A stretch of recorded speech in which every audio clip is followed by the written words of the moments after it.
Greetings, ladies and gentlemen, children of all ages. Welcome to our show, Ghosts Are Near, where we discuss and explore various aspects of the paranormal and paranormal-related topics. I am your host, Keith Johnson. With me is my co-host, Sandra Johnson. Hello there, on location. On location, and we are the founders of New England Anomalies Research. This evening, we are very privileged to interview two very special guests who are very old and dear friends of mine. I've known for a very, very long time. We haven't spoken in person for quite some years, but it's wonderful to get together with them. And it is indeed my privilege to introduce to you Edward and Patricia Morgan. Hello. In Foster, Rhode Island. Hi.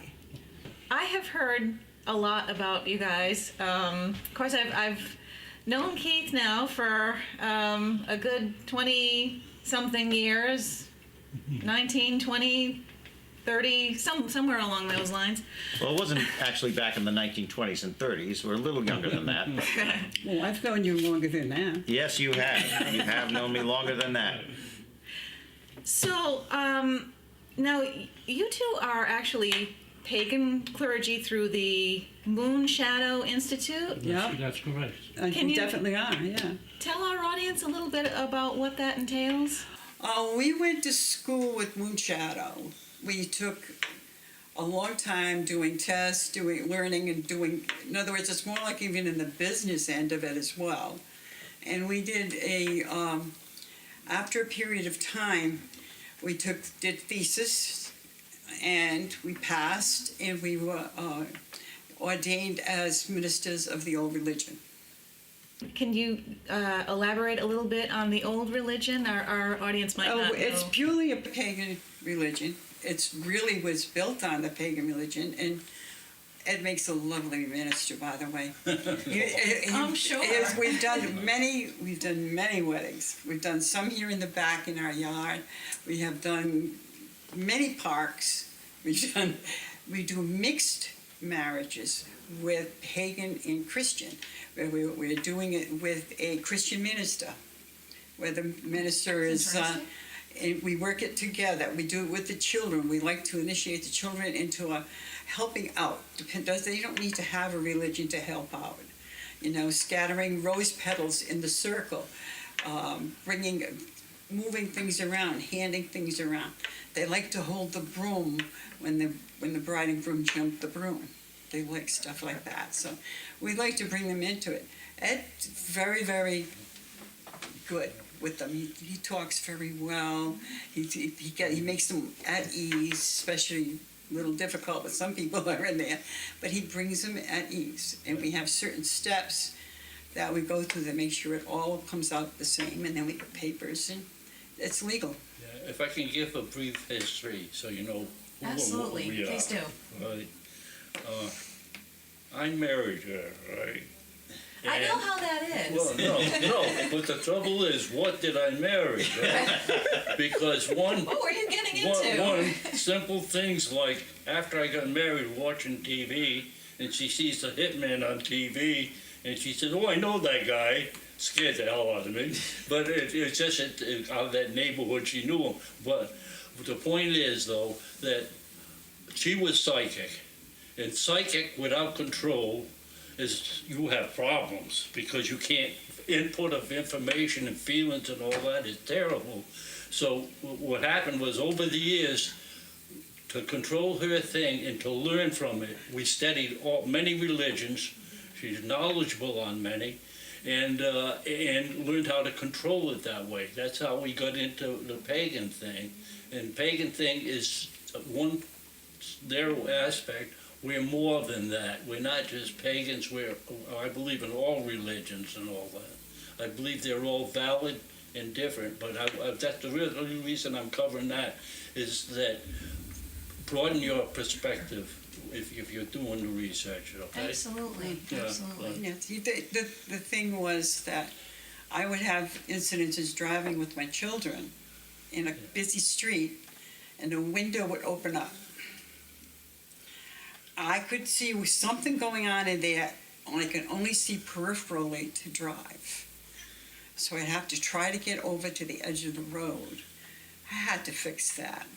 So we found that pagan religions, especially witchcraft, it would be step 1, step 2, step 3, shoot, you're done, you've got it. So this is what you would call grounding yourself. Grounding, yes, Yeah, good. big time. But also it gave you a step-by-step ability to do what you wanted to do. That helped a lot when we started doing the ghost things. We had to say, okay, step by step by step, let's get it right. So you guys also, I don't know if Keith mentioned it during his introduction, you guys also are ghost hunters from way back as well. Way back. Oh, if you want stories, they're fantastic. It really is, because if you do it, if you're a skeptic and you see the correlation between reality and the psychic thing, then you start believing in it more. And you question it more and you learn more from it. So, but A lot of our students, we teach parapsychology. We did it for a lot of years at every school in Rhode Island, including a bunch of colleges. And we bring students, we take the class into a ghost site. They are not allowed to know where we're going. They're not allowed to know what we're going to see or what we may not see. They only have a documentary way for them to write down what they observe.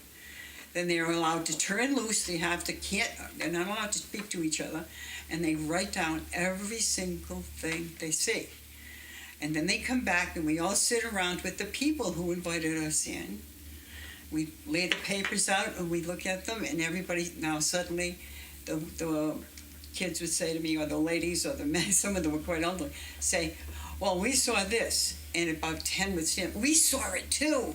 And I look at the lady who called us in, she said, yes, there was a problem in that corner, that this has been going on. And sure, these are people who have no experience. They took the class for the fun of it, and suddenly they're visiting ghosts. And they loved it, and we love it. We still have some of the documentation upstairs from them. But having kids that didn't know what was going on, if I was going into a severely active house, we'd pull another psychic in. Because sometimes you need control. If you got 10 people in there, you need control where people can be. You can't have 5 of them running off on their own. Yeah. She mentioned the last thing. At that house, when everybody was sitting there quiet and there was nobody down cellar and everybody's doing the thing, you heard a tremendous bang on the cellar stairs. And it scared the heck out of the people. We don't know what Well, then it we was. stood up and looked around the corner, and there's a ball comes bouncing across the room. Oh my goodness. All stuff. It's fun. It's fun. They like that. So you would take them to clients' homes, people who have called you in because they're experiencing things. Do you still are you still doing that, or do Well, people we still haven't done it contact for a few you? years now, but we're thinking about getting back into it again, because we have a lot of people who want to start again. I liked it when we did adult education, because you never knew who was going We to come take to the whole class. class, and that, like I say, it's fun, it's interesting. Well, don't forget, we've gone to houses that purported ghosts, and the honest truth is, some of them have a mental condition. There's no ghost, except in their head or something. So Right. to be honest, and we're not hyping, we've proven there's a ghost or anything. You got to be truthful with it when you do that. Of course. Yes. No, we've had houses where people wanted to get rid of the ghost. We have houses where people, please, I want to keep it. Don't chase it away. Okay, if that's what you want. I wouldn't want them, but that's okay for you. With us, we have no problem with that. Yeah, I think a lot of times they think that it's a relative who was passed, and they don't want to let go. Sometimes they think there's very destructive ones in there, and they still don't want to get rid of them. And like one lady we had, something would go when she was taking a shower, and she'd feel a cold hand through the shower curtain. And she'd come back to her room, and the tops of her nightgowns were cut, so she couldn't wear them. It was strange. So you don't know I where thought reality's myself, in she had and out. 4 children in that house, and I said to myself, maybe it might be a good idea to, calm this thing down, but she didn't want to. We're right near the Ramtail Mill site. I know you guys have a lot of experience with that site. What's your take? I'd also like to say that the very first time I ever investigated the Ramtail site, Ramtail Road in Foster, Rhode Island, was with Ed. The first time, that's the first time. Back First then- time, back in the then 70s. we had a spiritualist minister, Jenny Lowell. And Jenny Lowell lived in a really ramshackle shack. There's a house there now, but But she that's lived not there. Ramtail. No, but she lived there, and she took us in there as a spiritualist reader. And she would go into a trance and write. Automatic writing. She was fantastic, and it was before the Ramstail area was all torn up like it is now. And it was all wide open, and with the things that we did, we sit there, and she'd be doing this here, and all of a sudden you could hear the team of horses coming down the road, and you could hear it clearly. And she'd be writing it down. She'd get names, and she'd write down all this stuff like this. She was fantastic. I mean, I really miss her. She spent one whole night trying to heal a toothache I had. I went to see her. She was in a bad way, and I had no toothache. So we had to be nice to her after, because she was very elderly. Right. But- She's a healer. A neighbor boy cut himself, and she does a thing where it's religious and spiritual, but she turns and she does a thing, bleeding stops. And so this is Amazing. our neighbors. This is great moving into We the have town. we've had a lot of experience, but we've had a lot of very experienced people come around and show us ways and show us things that they're doing and show us what can be done. It opened up your mind. It opens up your mind tremendously. Do you need any more information on Ramtail? Sure, whatever information you like. Okay, Ramtail Road, basically, when you think about it, was a really good going town. I mean, it was small, but everybody knew everybody, and everybody did everything, and all the kinds of things that happened in there left a impression on the area. And even with it being torn up, if you listen, you'll hear a lot of what's going on. But the story I was basically told way back then was that the man hung himself in the tower thing after a woman had lost her child that went over the water wheel. And the water wheel turned the wrong way for one whole week. And everybody was thinking about that, and it was in the newspapers that way. But since then, everybody's changed the story around a little bit. But it's interesting to find out also about the people who tore down the mill, actually burned down the mill. They were vigilantes. They were just people in town that were tired of walking by the mill and they couldn't go fishing. It was one of the best fishing spots. And so they burned down the building. I mean, that's something to do. But the Ramtail ghost is people have seen the, a light traveling through the area. I have actually gone out early in the morning to feed animals we had out here and heard a bell ringing. And I went and asked all the different little churches. None of them were open that early. And the bell was ringing down there. And I heard it up here. Well, of course, we're only about, going downhill. We're less than a mile from that. Less than a mile than the Ramstail site. Yeah, we've been there a few times, and I actually did capture something on a photograph. My experience was that we had someone with us who was doing a magazine article, and we were there for quite a while, and nothing was really happening, and it seemed to be very boring. And at one point, I went towards the camera, and I was adjusting it on the tripod, and I thought I was alone, and I heard somebody walk up behind me, and I just started talking, and I assumed that it was Keith. I mean, I wouldn't have just started talking without facing the person if I didn't think it was Keith, and I just said, we're not getting anything, this magazine article is going to be very boring.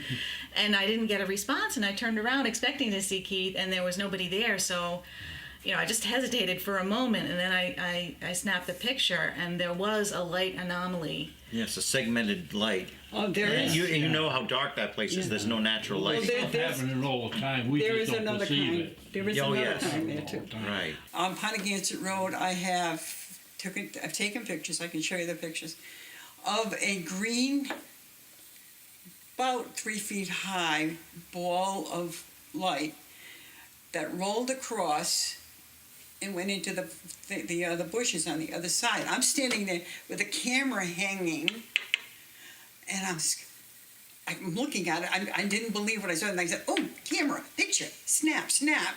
And I took a couple pictures. Well, I got some great pictures. And when I did histogram studies on them, there's faces in the pictures looking right back at me, and I said, "That's fantastic. I Do you love still that." have them? Yes, I still have that. I got it right on my computer. As part of this. Yeah, they're very, very episode. interesting. It's a very interesting place in there. There are things happening in there that I don't think we've seen a third of them. I really don't. I really think that if we go hunting, we're going to find a lot more because a lot of strange things happened in there. Haunted Foster. I love Forster. How about the legend of Dolly Cole? And there's a Yeah, lot well, of misinformation about the real her. story. Yes, the real A lot story. of stuff was she was a prostitute and all kinds of terror. Let her tell you. She was because- a very nice lady. Her husband had gone to fight in the French and Indian War. And he came back severely damaged from diseases, and I guess he had a wound as well. She nursed him for quite a few years, and then he died. Now notice no prostitute here. Then she had children, and she took care of them. She had, from my knowledge, from other people, that she had an uncle who was a part of Alpha Hazard Perry's group way back. And he would come up with the stagecoach, and she'd run out to the stagecoach to get the latest news, because after all, gossip is a good thing. And she would listen to all the gossip.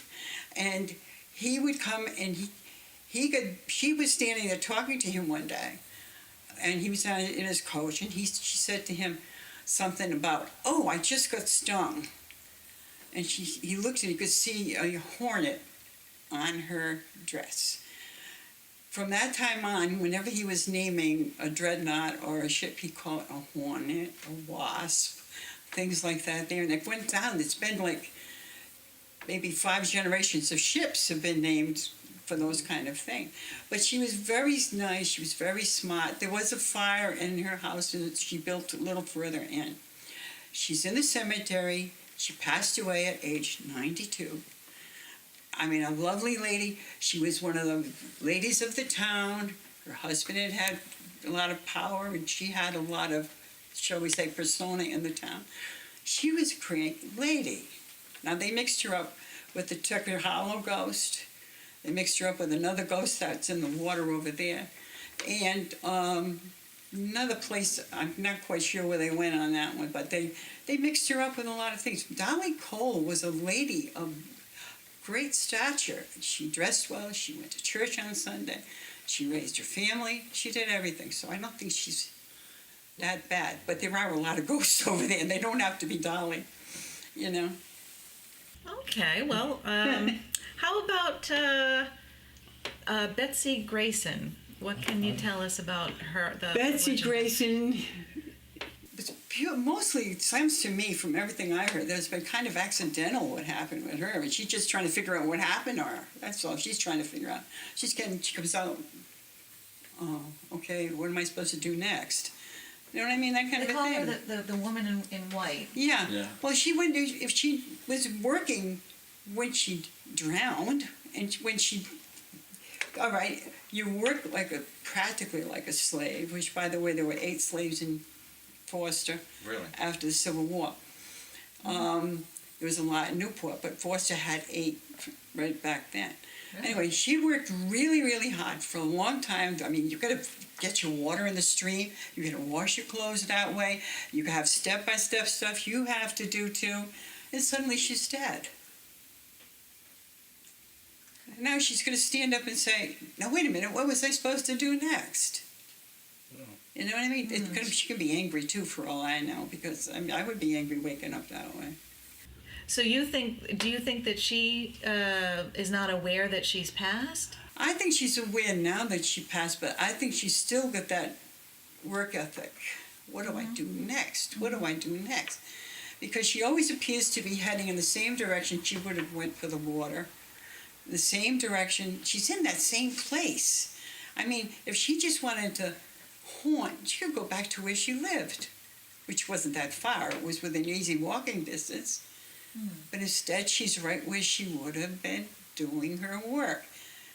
And she does act a little bit differently. She does every time she comes up, people see her, see the mist, and she heads towards this one way she goes. And somebody said she heads toward the other, which tells me that she's busy doing what she was supposed to be doing. But I have no idea. I didn't talk to her personally, though someone I've talked to. So you get impressions Oh, of big what time, she's thinking. My impression was always that with her it was, I've got my duty, I've got to do it, I've got to do it, I've got to do it. And a lot of women in those days did have that. That's all they had. They had that, I've got to do it, I've got to do it. Which I'm in my own way of saying, it's kind of good. Next time around they can perhaps have an easier life, hopefully. But I don't know if you're walking around now, if you're going to have it next time around till you go somewhere else, you know. Right, yeah. Yeah, that's a bothersome thing for me, because some will go and some won't. Well, hopefully at some point she will be at Yeah, peace. some will, some won't. And you keep, well, if people, I tell you one thing I found in hauntings, and I found it in, you know, in houses and places, the more attention they get, the more frightening they've frightened people. And I mean, I've heard stories of people who are screaming out of there. The fear feeds them. And Oh, the absolutely. knowledge of that they're being paid attention to feeds them. They have a strong need to have somebody recognize that they're around. I mean, God forbid somebody you knew passed away and no one ever talked to them again. They could be in the same room and nobody ever knew it. You'd want somebody to be able to talk. I know I've had one gentleman was upstairs in a room, and I walked up there, and I didn't know he was up there. I was checking all the rooms to find out what was going on, and he just stood there, and I looked at him and I said, "Hi," which is, I know, strange to say to an old guy, but you know, I said, "Hi." He started, literally jumped it. His mouth came open and he looked at me and he just disappeared.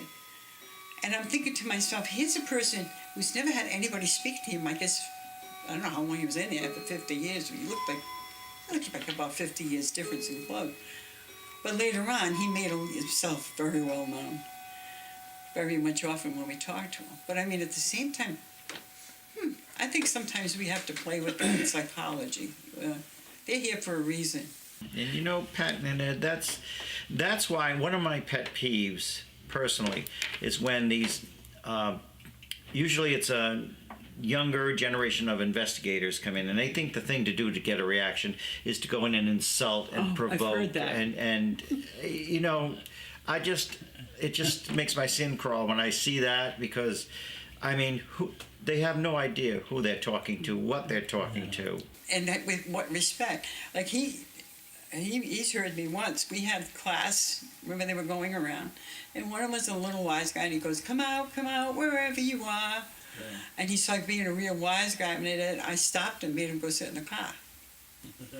No, you gotta have respect for all. Yeah, right? You gotta have respect. Right. But let me say something. I'm gonna inject this on in between, Go for because not all ghosts are dead. Because I'm going to tell you, one time she was astral projection. She's going to tell you the story, and went to a place. And I haunted a house. And the woman. I didn't realize that I was haunting a house. I went to a house that it just dragged me right there. So I'm standing there. It's a lovely old house, and I didn't see anybody much in there, but it was a beautiful old house. And I left. So when I went another day, dragged me there. Well, this time there's a lot of people in the house. And suddenly people start walking around with drinks in their hand, and they spot me, they freeze, and they drop things, and pretty soon everybody's making for the door. And I said, I think I'm haunting these people. And I went I'm not dead home, yet. which is, I mean, it's possible, Oh, absolutely. I wouldn't go there again. I said, even if you get me to the dorm, I'm not going in. Well, you see there, that's again about provoking and insulting. You could be provoking a very dear friend of mine. You see, so I'm totally against that. That was part 1 of our interview with Edward and Patricia Morgan. Thank you for watching. I hope you'll join us again for part 2. This is Keith Johnson for Ghosts Are Near.